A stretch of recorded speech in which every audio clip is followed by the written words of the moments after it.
नमस्कार। आप देख रहे हैं अपना पसंदीदा कार्यक्रम कृषि दर्शन और आपके साथ मैं हूं अनामिका। किसान भाइयों बहनों, कृषि दर्शन कार्यक्रम के ज़रिए हम कृषि जगत से जुड़ी तमाम गतिविधियां, आए दिन हो रहे नए बदलाव और आधुनिक तकनीकों के बारे में अहम जानकारियां हर रोज़ आप तक पहुंचाते हैं। तो इसी सिलसिले को आगे बढ़ाते हुए शुरू करते हैं आज का कार्यक्रम कृषि समाचार के साथ। नमस्कार, खबरें खेती में आपका स्वागत है। मैं हूं रूपम। आइए एक नजर डालते आज क्या है खास खबरें खेती में। आम के पेड़ के नीचे करे मधुमक्खी पालन, मक्का के उन्नत प्रभेद का करे इस्तेमाल, बढ़ेगा मुनाफा। महिला सशक्तिकरण की मिसाल बनी मधुबनी की मशरूम मैडम।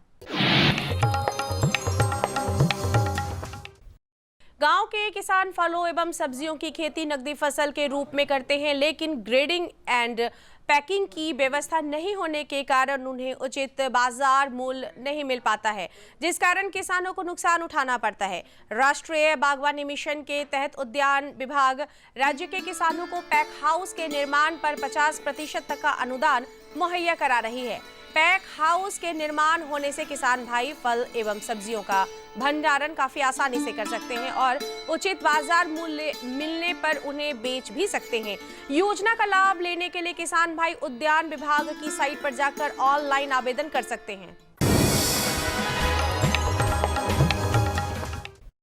किसान भाई, गेहूं की फसल कटने के बाद अगर आपकी खेत खाली पड़ी है तो आप तीसरी फसल के रूप में मूंग की खेती कर सकते हैं।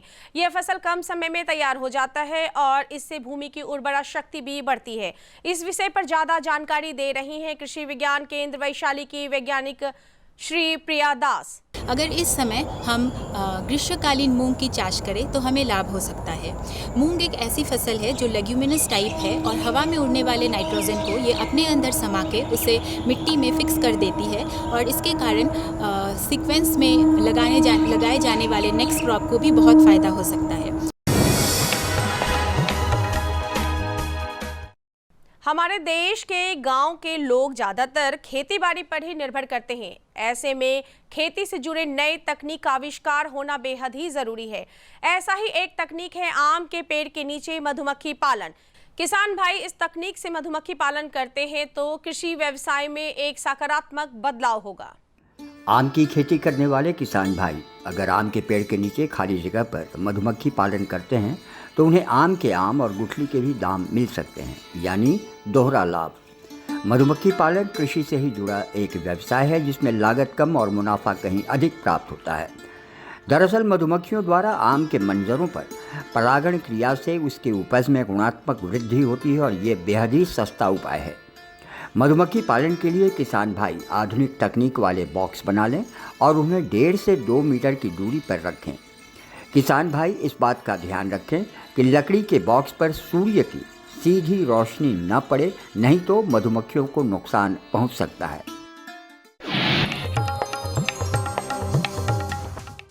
बिहार भारत का प्रमुख मक्का उत्पादक राज्य है। इसकी खेती हमारे यहाँ खरीफ, रबी एवं गर्मा सभी मौसम में की जाती है। मक्का कार्बोहाइड्रेट का अच्छा स्रोत है। इसके अलावा मक्का मनुष्य के साथ साथ पशुओं के आहार का भी मुख्य स्रोत है। शंकर शक्तिमान 1, शक्तिमान 2, शक्तिमान 3, राजेंद्र शंकर, सुआन देव की मक्के की उन्नत किस्में हैं, जिनका चयन कर किसान भाई उत्पादन एवं आय दोनों बढ़ा सकते हैं।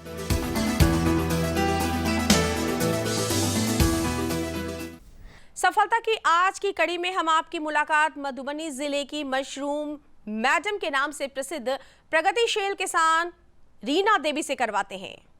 कृषि के जिन क्षेत्रों में पुरुष का एकाधिकार था, वहां महिलाओं ने भी अपना स्थान बनाया है और आज पुरुषों को पीछे छोड़ते हुए अपनी कल्पना शक्ति का लोहा मनवा रही हैं।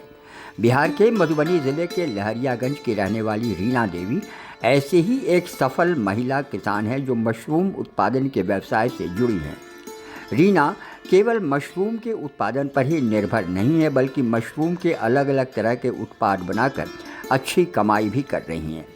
इसके अलावा वो मखाना और मोटे अनाज से जुड़े हुए कई तरह के प्रोडक्ट बनाकर अपनी आमदनी में इजाफा कर रही हैं और उसे स्वरोजगार के रूप में अपना रही हैं। मैं मशरूम और मोटे अनाज पे काम कर रही हूँ और सरकार भी अनुमति दे रहे हैं इसका मोटे अनाज पे काम करने के लिए। और मोटे अनाज पे जैसे बनाई हुई हो नमकीन बनाई हुई हो, सेव भुजिया और शक्करपारा, मिलेट पापड़ बनाई हुई हो। रीना बताती हैं कि इससे पहले उनकी पहचान केवल हाउसवाइफ के तौर पर ही थी, लेकिन उनकी मेहनत और लगन की बदौलत उन्हें ज़िले में मशरूम मैडम के रूप में पहचान मिली। आइए अब एक नजर डालते हैं मंडी के ताजा भाव पर। एक नज़र डालते हैं राजधानी के अंटाघाट सब्जी मंडी में और जानते हैं हरी सब्जियों के ताज़ा भाव। परवल 2800 से 3200 रुपये प्रति क्विंटल, नेनुआ 2600 से 3000 रुपये प्रति क्विंटल, करेला 3000 से 3500 रुपये प्रति क्विंटल, भिंडी 3200 से 3600 रुपये प्रति क्विंटल। एक नजर मौसम के मिजाज पर। मौसम विज्ञान केंद्र पटना ने राजधानी सहित पूरे प्रदेश में आज और कल आंधी पानी का येलो अलर्ट जारी किया है। मौसम विभाग के मुताबिक सूबे में बारिश की छिटपुट गतिविधियां 27 अप्रैल तक जारी रहेंगी, लेकिन 2 दिन बाद अधिकतम तापमान में क्रमिक बढ़ोतरी भी दर्ज की जाएगी। अभी पूरे प्रदेश में अधिकतम तापमान 40 डिग्री सेल्सियस से नीचे आ गया है और लोगों को गर्मी से थोड़ी राहत मिली है। अभी के मौसम में उत्तरी बिहार में मक्का फसल में सैनिक कीट और भुट्टा छेदक कीट के आक्रमण की संभावना बढ़ जाती है। ये कीट दिन में तेज धूप से बचने हेतु मिट्टी के ढेर और खरपतवार में छिपा रहता है और रात में फसलों को क्षति पहुंचाता है। जिन क्षेत्रों में इन कीटों की संख्या अधिक है, उन क्षेत्रों में किसान भाइयों को क्लोरोपाइरिफॉस 20 EC 2.5 मिलीलीटर प्रति लीटर पानी में घोल बनाकर छिड़काव करने की सलाह दी जाती है। छिड़काव कार्य सुबह या फिर देर शाम में करें। जो फसल बढ़वार अवस्था में है, उस खेत में सिंचाई करके भी इस कीट का प्रबंधन किया जा सकता है। अभी आपने कृषि समाचार के द्वारा कुछ ज़रूरी कृषि जानकारियाँ हासिल की। यहाँ पर रुकेंगे एक छोटे से विराम के लिए। आप कहीं मत जाइएगा, हम जल्द लौटेंगे। अरे भाई, सुना नहीं क्या? केसीसी ने किसानों का जिंदगी बदल दिया है।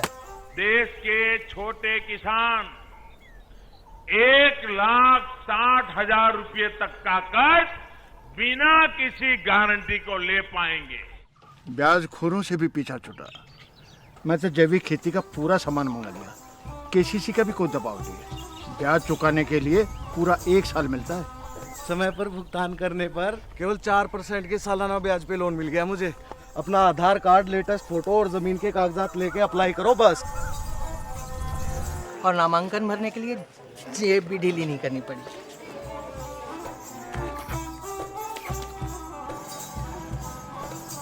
चाचा, उधार चुकाने के 24 घंटे के बाद उतने ही पैसे वापस निकाल सकते हैं।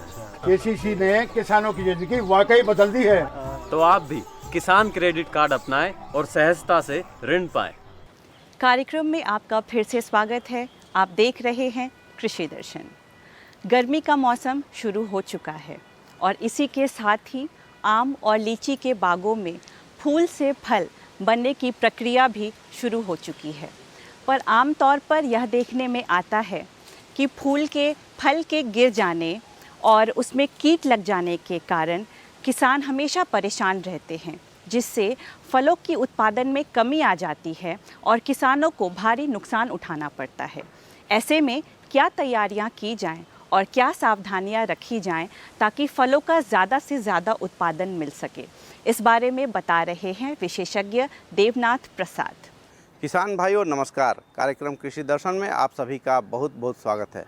किसान भाइयों, आम और लीची का फल अब लगना शुरू हो गया है। टिकोला कुछ बड़ा होने लगा है और आपका फल अच्छा प्राप्त हो, इसके लिए ज़रूरी है कि उसे कीट व्याधियों से बचाया जाए, क्योंकि कीट लगने पर बहुत ज़्यादा नुकसान होता है फलों को और आपको आर्थिक नुकसान भी उठाना पड़ सकता है। इसलिए आज का जो महत्वपूर्ण विषय है, आम और लीची को कीटों से कैसे बचाया जाए, इस विषय पर जानकारी देने के लिए आज हमारे साथ विशेषज्ञ के रूप में शामिल हैं डॉक्टर देवनाथ प्रसाद जी, जो पौधा संरक्षण में डिप्टी डायरेक्टर के पद पर कार्यरत हैं। डॉक्टर साहब, आपका हमारे कार्यक्रम में बहुत बहुत स्वागत है। सबसे पहले आप हमारे किसान भाइयों को बताएं कि आम और लीची का जो फल है उसका क्या स्थिति है अभी बगीचे में। किसान भाई, वास्तव में अब देखा जा रहा है कि आम और लीची के जो फल लगे हुए हैं, वह फल अभी टिकोला के साइज के हो गए हैं। हम जानते हैं कि आम फलों का राजा और लीची फलों की रानी कहलाती है। इस समय जो वर्तमान मौसम है, मौसम को ध्यान में रखते हुए जो सर्वेक्षण में पाया गया है कि आम के जो बड़े बड़े टिकोले हैं वह झड़ रहे हैं और कहीं कहीं टिकोले के फटने की भी समस्या देखी जा रही है। तो किसान भाइयों से जो आग्रह है और सलाह भी दी जाती है कि जहाँ कहीं भी आप देख रहे हैं कि आम के पौधे से जो अगर फल झड़ने की स्थिति में है या उनके फटने की स्थिति में है, तो बाग को निश्चित रूप से आप सिंचाई करके नम बनाए रखें और नम की अवस्था में ही रखें। जहाँ तक संभव हो सके तो अगर देख रहे हैं कि आम फट रहे हैं या आम फटने की स्थिति में है, वहाँ पर आप सूक्ष्म पोषक तत्व के रूप में बोरन, जिसे बोरेक्स या सोगा के नाम से भी जानते हैं, उसका 4 से 5 ml प्रति लीटर पानी में घोल के यदि उसका हम छिड़काव कर देते हैं तो हम पाते हैं कि बहुत हद तक आम या लीची के फटने की जो समस्या है वह काफ़ी हद तक उसका समाधान हो जाता है। किसान भाई, जो अभी देखा जा रहा है कि वर्तमान में एक जो हमारा एक्जोटिक कीट है जिसको कि हम मैंगो का रेड बैंडेड कैटरपिलर कहते हैं, उसका भी प्रकोप देखा जा रहा है। खास के मुजफ्फरपुर, चंपारण, भागलपुर, यहाँ की जर्दालू आम के जो प्रभेद हैं, जो काफ़ी अच्छे प्रभेद माने जाते हैं, वहाँ पर भी रेड बैंडेड कैटरपिलर जो मैंगो में लगा हुआ उसका देखा जा रहा है। यह वास्तव में भारत में पहले नहीं था, किंतु यह इंडोनेशिया और न्यू गिनी, पापिया आदि में यह बहुत मात्रा में पाया जाता था और यह वर्तमान में 2-3 सालों से बिहार में भी देखा जा रहा है। इसमें पाया जा रहा है कि यह फल में जो होता है वह छेद कर देता है और धीरे धीरे वह इसकी इल्ली जो होती है वह फलों में प्रवेश कर जाती है और फल जहाँ से प्रवेश करती है वह फल काला हो जाता है और बाद में फल आके झड़ने लगता है। तो यह एक बहुत ही महत्वपूर्ण कीड़ा है। इसके लिए किसान भाइयों को सलाह दी जाती है कि जहाँ कहीं भी आप इस प्रकार का समस्या देख रहे हैं, आप निश्चित रूप से रासायनिक जो दवा है उसका इस्तेमाल कर सकते हैं। इसमें आप इमामेक्टिन बेंजोएट 0.4 ml से लेके आप 0.5 ml प्रति लीटर पानी में घोल के उसका छिड़काव करें या लैम्डा साइलोहेलेंथ्रीन का भी छिड़काव कर सकते हैं। इसके लिए भी 0.4% से लेके 0.5% यानी 0.5 ml प्रति लीटर पानी में घोल के इसका आप छिड़काव कर सकते हैं। डॉक्टर साहब ने बहुत अच्छी जानकारी दी आम में लगने वाले कीट के बारे में, क्योंकि लीची हमारे यहाँ का प्रमुख फसल है और हमारे किसान भाई कुछ बहुत ज़्यादा उत्पादन भी करते हैं लीची का, तो उसमें जो लगने वाले कीट है उससे कैसे बचाव करेंगे हमारे किसान भाई? देखिए, किसान भाई, वर्तमान में जो लीची है वह भी लौंग के साइज से आकार से बड़ा हो गया है। तो किसान भाइयों को तो पहली सलाह दी जाती है कि लीची के जो भी बाग है उसको आप निश्चित रूप से सिंचाई करके उसमें नमी बनाए रखें और जहाँ कहीं भी आप देखेंगे कि लौंग के साइज के बड़ा हो गया है वहाँ पर भी आप देखेंगे कि लीची में बाद में फल फटने की समस्या होती है या उसके छिलके में दरार पड़ जाते हैं, इससे उसकी गुणवत्ता खराब हो जाती है। तो किसान भाइयों को सलाह दी जाती है कि आपने यदि सूक्ष्म पोषक तत्व खास के बोरन आदि का पहले अगर प्रबंधन नहीं किया है तो आप निश्चित रूप से 4 से 5 ml बोरन का, घुलनशील बोरन का सॉल्यूशन बना लें और उसका छिड़काव आप कर दें। इससे आप देखेंगे कि फलों के जो फटने की समस्या है वह काफ़ी हद तक उसका समाधान हो जाता है।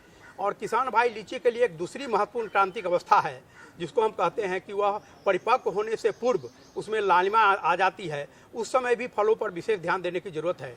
देखा जाता है कि उस समय भी फल के या तो साइज छोटे हो जाते हैं, गुठली बड़ी हो जाती है और उनकी गुणवत्ता भी काफ़ी कमी आ जाती है। इसलिए भी किसान भाइयों को सलाह दी जाती है कि यहाँ पर आप निश्चित रूप से माइक्रोन्यूट्रिएंट का छिड़काव करते रहें एवं बाग में निश्चित रूप से नमी बनाए रखने के लिए लगातार सिंचाई करते रहें। फल के बढ़वार की स्थिति से लेके माने आज से लेके तोड़ाई से लगभग 15 दिन पहले तक यदि आप बागवान में सिंचाई के माध्यम से नमी बनाए रखते हैं तो आपके फल भी काफ़ी स्वस्थ होंगे, गुणवत्ता भी अच्छी होगी, उसमें एरिल जो होता है, जो जिसे गुदा भी कहते हैं, वह काफ़ी अच्छे होंगे और गुठली का साइज काफ़ी छोटा होगा। एक महत्वपूर्ण बात यह है कि प्रायः देखा जाता है कि मैच्योरिटी की अवस्था आते आते गुठली में जब हटा देते हैं तो उसमें से एक पिल्लू निकलता है। वह वास्तव में फल बेधक पिल्लू है या स्टोन बोरर के नाम से भी हम जानते हैं। उससे फलों की गुणवत्ता भी काफ़ी प्रभावित होती है। तो किसान भाइयों को सलाह दी जाती है कि अभी से ही आप नीम आधारित कीटनाशी 1500 ppm 5 ml प्रति लीटर पानी में घोल के, निमेक्टिन या अजारेक्टिन के नाम से आता है, आपका घोल के छिड़काव करते रहें। डॉक्टर साहब ने बहुत अच्छी जानकारी दी आम और लीची के कीट प्रबंधन के बारे में, क्योंकि कीट फल लगने के शुरुआत से ही लगने लगता है। ऐसा क्या उपाय अपनाया जाए जो आरंभ से ही किसान भाई अपनाए, जिससे कि अंत तक उनका फल जो है कीट के प्रकोप से बचा रहे, व्याधि के प्रकोप से बचा रहे? किसान भाई वास्तव में यह बहुत ही जरूरी है। इसके लिए जरूरी है कि शुरू से ही आप समेकित कीट प्रबंधन की जो प्रणाली है उसको अपनावे। यथासंभव बाग में आप खाद एवं उर्वरक का प्रयोग करें।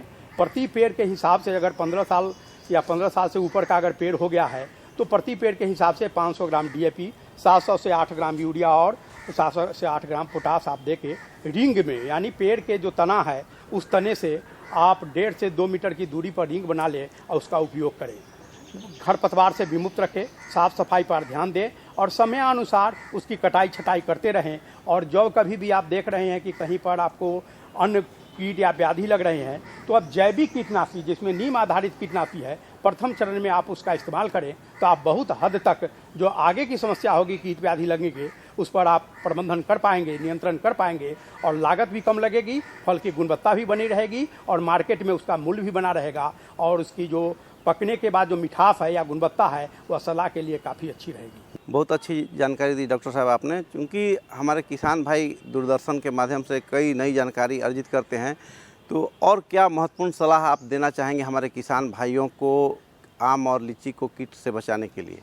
देखिए, वर्तमान में वास्तव में सही किसान वही हैं, जो सफल किसान वही हैं जो प्रारंभ से ही अपने बाग पर, खास के आम और लीची के फसल पर विशेष ध्यान देते हैं। इसके लिए हम निचोड़ के तौर पर कह सकते हैं कि हमेशा साफ सफाई पर ध्यान दें, खरपतवार से विमुक्त रखें, उर्वरक एवं खाद आदि का सही ढंग से प्रबंधन प्रारंभ से ही कर दें और शुरू से ही आप देख रहे हैं तो सूक्ष्म पोषक तत्व या जैविक जो कीटनाशी है उसका आप सही समय पर सही मात्रा में अगर इस्तेमाल करते रहें तो बहुत हद तक आप गुणवत्ता युक्त और सही फसल, स्वस्थ फसल और कम लागत में उत्पादन आप प्राप्त कर सकते हैं। किसान भाइयों, देखा आपने डॉक्टर साहब ने कितनी अच्छी जानकारी दी आम और लीची को कीट से बचाने के बारे में। डॉक्टर साहब, आपने हमारे किसान भाइयों को इतनी अच्छी जानकारी दी, इसके लिए आपका धन्यवाद। और हमारे विशेषज्ञ द्वारा दिए गए उपायों को अपनाकर आप आम और लीची के उत्पादन को बढ़ा सकते हैं।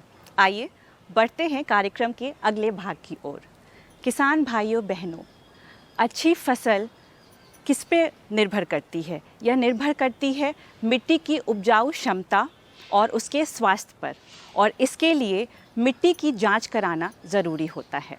ऐसा करने से हमारे किसान भाइयों को मिट्टी में खाद और उर्वरक की सही संतुलन बनाने में मदद मिलती है और इसके साथ ही मिट्टी की उपजाऊ क्षमता भी बनी रहती है। आइए विशेषज्ञ प्रियंका रानी से जानते हैं मिट्टी की जांच क्यों ज़रूरी है और इसके क्या क्या लाभ हैं। नमस्कार किसान भाइयों, स्वागत है आप सभी का कृषि दर्शन कार्यक्रम में। किसान भाइयों, आज हम आपको कृषि दर्शन कार्यक्रम के माध्यम से एक महत्वपूर्ण विषय पर जानकारी देने वाले हैं। महत्वपूर्ण विषय यह है कि मिट्टी जांच क्यों ज़रूरी है। जी हाँ किसान भाइयों, कई हमारे किसान भाई ऐसे हैं जिनकी ये शिकायत बराबर रहती है कि हमारा फसल अच्छा नहीं हुआ, पैदावार अच्छा नहीं हुआ। तो क्या ज़रूरी सावधानी है जिसको अपना करके हम अपने फसलों का ज़्यादा पैदावार प्राप्त कर सकते हैं। तो आइए हम इस विषय पर चर्चा कर रहे हैं और इस खास विषय पर चर्चा करने के लिए हमारे साथ मौजूद हैं डॉक्टर प्रियंका रानी, जो सहायक प्राध्यापक सह कनीय वैज्ञानिक हैं Veer Kunwar Singh college of agriculture Dumraon में। मैडम, कृषि दर्शन कार्यक्रम में आपका हार्दिक स्वागत है। सबसे पहला जो सवाल है वह यह है कि मिट्टी जांच क्या है? मिट्टी जांच जो है वो एक बहुत ही ज़रूरी प्रक्रिया है। ये जो प्रक्रिया है इसमें हम मिट्टी, आप जो है अपने खेतों की मिट्टी की प्रयोगशाला में ले जाकर रासायनिक तरीके से उसकी जांच करते हैं। ये इस प्रक्रिया में हम मिट्टी में जितने भी पोषक तत्व उपस्थित हैं उसकी रासायनिक तरीके से जांच की जाती है और उसकी जितनी भी जो रिज़ल्ट प्राप्त होते हैं उसको, उसके ब्यौरा को किसानों को उसके बारे में बताया जाता है। जैसे कि उसमें किस पोषक तत्व की उपस्थिति है, किसकी कमी है, किसकी ज़्यादा टॉक्सिसिटी हो गई है, तथा उसके अलावा कुछ अगर कुछ समस्याग्रस्त भी अगर आपकी मिट्टी है तो उसके बारे में भी इसकी पूरी की पूरी जानकारी दी जाती है। तो इसलिए मृदा परीक्षण जो है, सॉइल टेस्टिंग जो है, वो एक रासायनिक जांच की प्रक्रिया है मिट्टी की, जिसमें आपको पोषक तत्वों की पूरी जानकारी दी जाती है। मैडम, बहुत ही अच्छी और महत्वपूर्ण जानकारी आपके द्वारा दी जा रही है।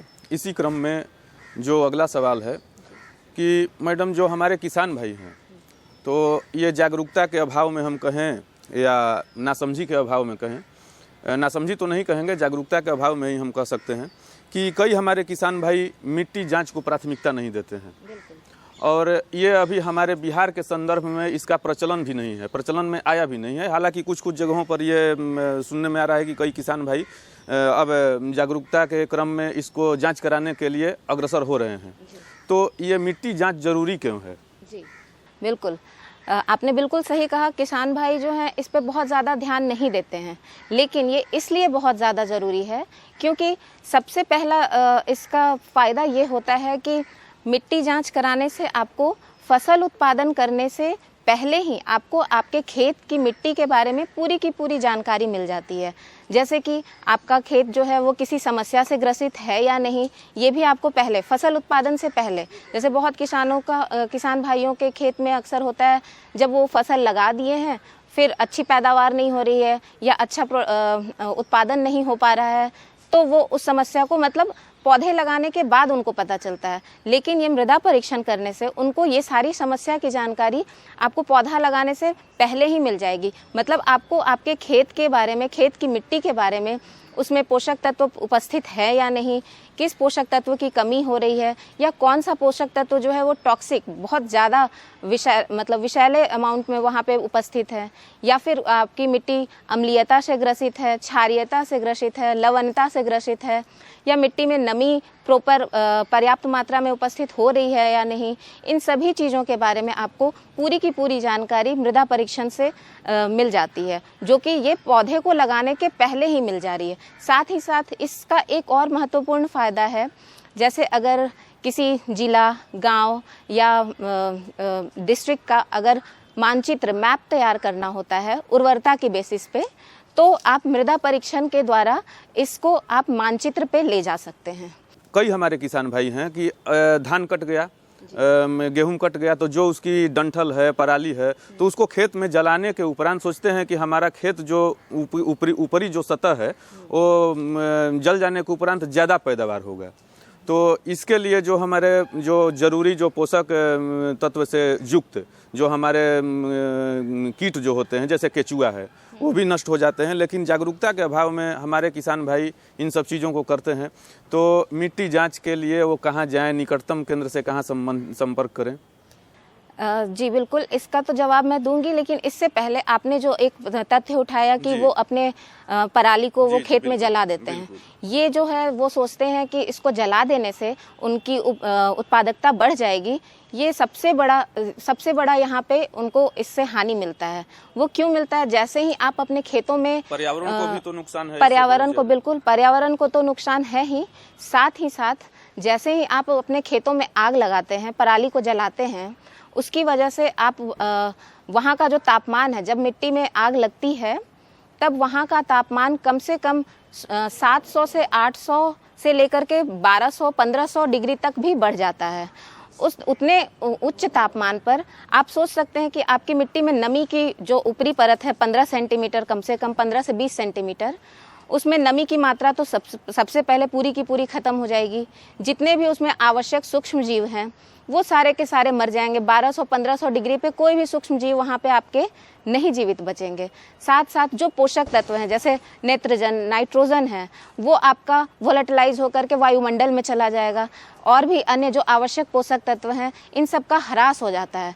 अभी हम आपको बताना चाहेंगे कि इसको मृदा परीक्षण के लिए हम जो मिट्टी का जो नमूना है उसको कहाँ कराएं, लेकर के कहाँ जाएं।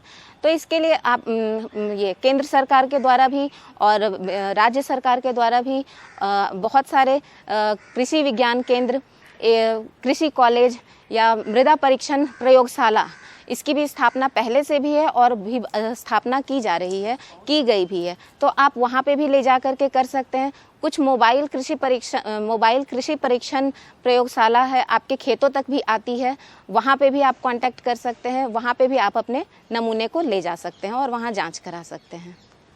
मिट्टी जांच की जो सबसे जो ज़रूरी सावधानी है कि हमारे किसान भाइयों को ये समझ नहीं आता है कि मिट्टी जांच किस तरह से करें, या फसल लगाने के बाद करें या पहले करें, तो जो ज़रूरी सावधानी है वो क्या है? जी, इसके लिए जो है कुछ महत्वपूर्ण जानकारी सावधानियां हैं, जैसे कि सबसे पहले तो आपको मिट्टी जांच कराना जो है वो आप अपना क्रॉप सिलेक्शन, जो क्रॉप है रोपने खेतों में पौधे रोपने से पहले कम से कम 1 महीना पहले आप अपना मिट्टी का नमूना संग्रह कीजिए और उसको प्रयोगशाला तक पहुंचाइए।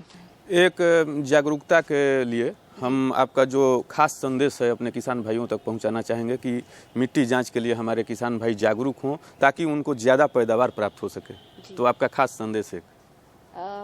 इसके लिए मैं आपको एक बात बताना चाहूँगी, स्वस्थ धरा खेत हरा। कोई मैं नई बात नहीं कह रही हूँ, ये ऑलरेडी हमारे केंद्र सरकार के द्वारा दिया गया है। इस पे ही हम मृदा परीक्षण को आधार मान करके, जब तक आपकी मिट्टी स्वस्थ नहीं रहेगी आप उससे उत्पादन ज़्यादा से ज़्यादा नहीं ले पाएंगे।